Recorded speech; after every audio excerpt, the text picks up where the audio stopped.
Okay, let's talk to Shannon in Tennessee. Do we want to take one more caller after this? Oh yeah, absolutely. Yeah. Okay. We've got 45 minutes. Yeah, we still have room for callers. Shannon, can you hear us? I can. Perfect.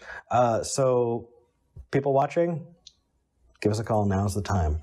It is 585-526-8774, 585-LaMurph, or tiny.cc/callsg. We want to talk to you. And yeah, Shannon, sorry about that. What did you want to talk about today? No problem. I have recently had a family member kind of change their whole kind of personality and become interested in a lot of, I would say, spiritual type of things. One of them being tarot card reading. Okay. And I just wanted to get these kind of. I've heard you talk about the tarot card reading before. It's not something I'm really versed in. So when she comes at me with that kind of thing, I don't have any real kind of personal defenses to speak against it, but I'm awful skeptical of it. What is that kind of thing? Like what is she saying? What's the argument about? Yeah, that's a good place to start. So about 2 or 3 years ago, she suffered a stroke. Mm-hmm. And in the last couple years, it seems like her personality has changed. So she's gone from someone who I thought was fairly liberal to someone who she thinks she is a Native American princess. She believes, obviously, a lot of the conspiracy theory talking points, along with COVID and other things. And she used to be in the health profession. She went to school and got a degree as a nurse practitioner. Okay. Does that answer your question? It gives us a pretty good picture. It gives us a picture of who she is. It gives us a picture of the change that's happened, and you now this is, the person that you're talking to. I'm really curious about the Native American princess. Does she think that her parents were Native American? She was told that everybody that was in the town that we grew up in, not born in, which was a small community town, where everybody in that town was originally Native American. Originally? Say that again? I'm confused. Like, originally as in, like, it was indigenous population and then they left and other people came and inhabited it, or they changed? Or it was just an indigenous population from as far back as anyone remembers? I'm not sure I have a whole lot of clarity to give you. I mean, that's fair. This does seem a little bit out there. I would say that the tarot card readings are not the biggest problem right here. Like, yes, if this is the vehicle where she's using to maybe tell people things that are uncomfortable or untrue or harmful, absolutely we should call that out. But also, I think that there's probably a whole lot more that is also a problem. Yeah. Is there something specific about the tarot cards that make it the thing that's coming to mind for you? Like, is she telling people things that are harmful or hurtful? Well, it's just mostly that's my interaction with her at this point. A lot of the other stuff is happening with my parents, trying to kind of not wanting to cut off their daughter. I've told her several times that if it's a toxic relationship, it's your choice to say whether you want to be part of that or not. But my mom is adamant about keeping her, in contact with her, even though she says her things. But my interaction with her has been she, is basically going to read her tarot cards for me, even if I'm not going to agree to it, and it will have a lasting effect in her opinion that it's going to matter. Oh, that's not nice. So, like, here's the thing. It's the same with praying for somebody, in my opinion, right? Where it doesn't really, it's not going to actually do anything. Like, somebody praying for you to come to harm, or somebody reading tarot that will influence your life in some way, they're both equally ineffective. Like, that's not how that works, A. And also, B, it's a useless endeavor, but it is totally justifiable and understandable to be upset by it, because that other person believes that it will influence things and is actively disregarding your ability to consent to a thing in order to influence your life without your consent. And that's bad across the board of that other person. Should you be worried about it? No. Is it okay to be upset about it still? Yeah, I think so. Yeah, I mean, if people have watched us from what we were on before, Tawana the witch was supposed to have my teeth and hair fall out, by 6 months ago. So I definitely agree with that. It just because somebody wants something to happen doesn't mean it's going to come true. And in that case, I still have my teeth and I'm very happy about that. I still have my hair, so that's good. But really, I'm trying to think of the best way to be a generous interlocutor. What would be the best way to interact there? And I'm trying to put myself in her shoes. And, based off of what you said, I do know that people want to feel special. They want to feel included. They want to feel like they have, privileged information. And in my experience, that's often been the basis of where, that happens, right? Why is being a flat earther so important to so many people who believe it? Because they're part of a special club. They're part of the special group. And it sounds like she has found a lot of different places to get that special feeling, that encouragement of there's something unique and amazing about you. And that's hard to replicate. It's hard to replace. It's almost addicting, to when you get it. And so I think one thing, again, I don't know the quality or the contents of these conversations around tarot.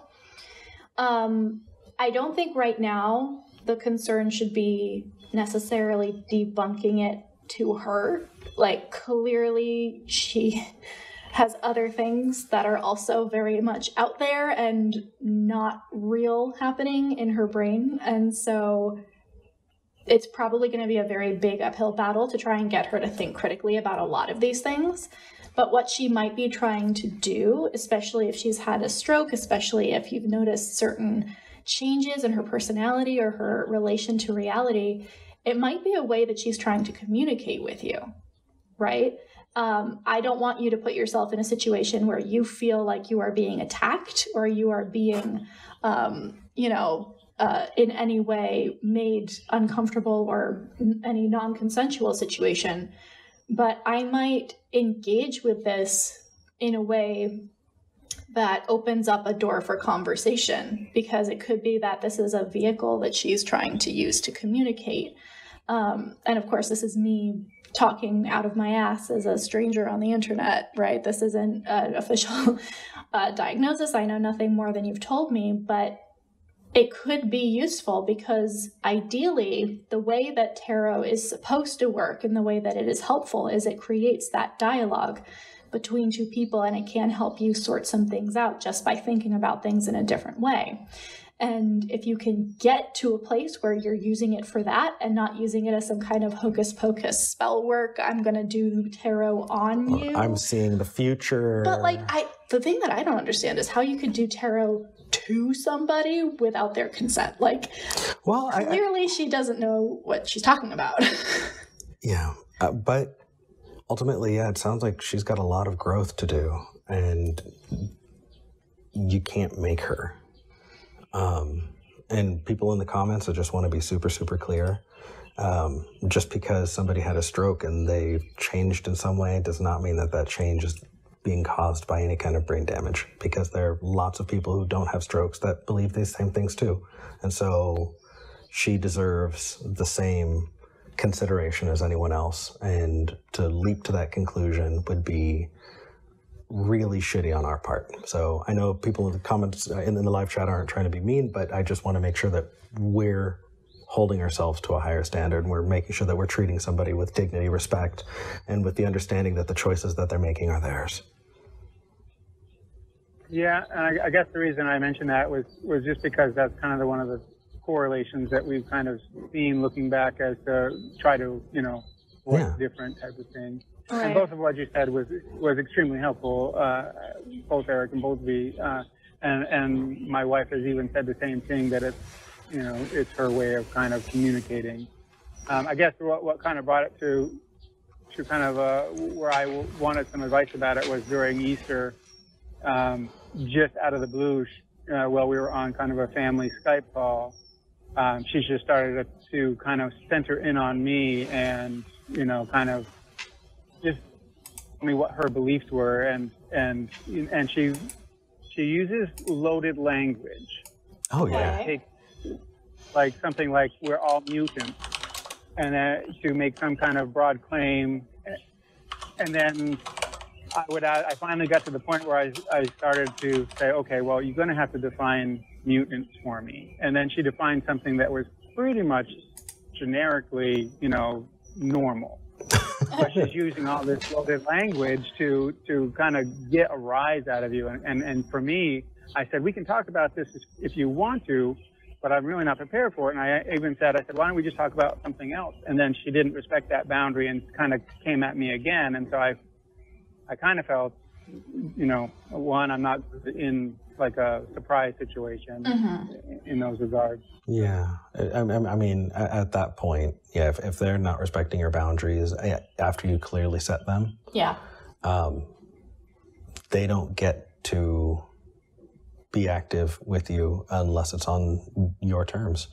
I mean, and that may sound shitty from the outside, but for those of you watching, every interaction you have is on your terms and their terms. And if somebody does not want to be a part of an interaction, they don't have to be. If somebody is going to be pushing things on you after you've clearly said, this is not what I'm about, this is not okay, then if you say, hey, no is no. No means no. Just stop. And if they don't, I mean, yeah, it sucks. I've had to do similar things with people close to me, and I felt like I was holding myself hostage until they changed that behavior. But the fact is, in continuing to relent to, someone not respecting your boundaries, it can be horrible. And you don't deserve it. Nobody does.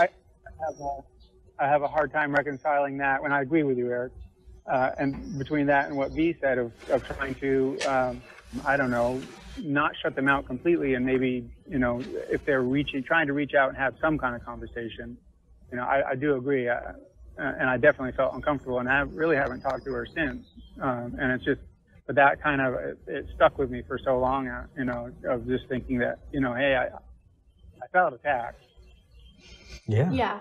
And that is valid. If you feel attacked, then that is all you need to make that distinction and move a little bit away and distance yourself from that person.